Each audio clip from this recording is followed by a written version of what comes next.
Ini nih, pesona dari Blue Switch. Banyak yang bilang Blue Switch terlalu berisik, tapi justru di situ letak kenikmatannya. Tiap klik kerasa satisfying banget guys. Kalau Red Switch itu smooth dan silent, cocok buat yang nggak mau ganggu orang sekitar. Tapi buat aku pribadi, Blue Switch punya karakter yang bikin nagih. Oh iya, ini gantungan kunci keyboard ya guys. Bentuknya banyak dan ada dua jenis, RGB dan non-RGB.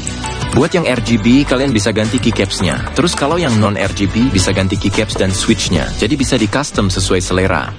Nih suara perbandingan Blue Switch dan Red Switch. Kalau bagiku Blue Switch tetap paling satisfying pas dimainin. Kalau kalian tim yang mana nih?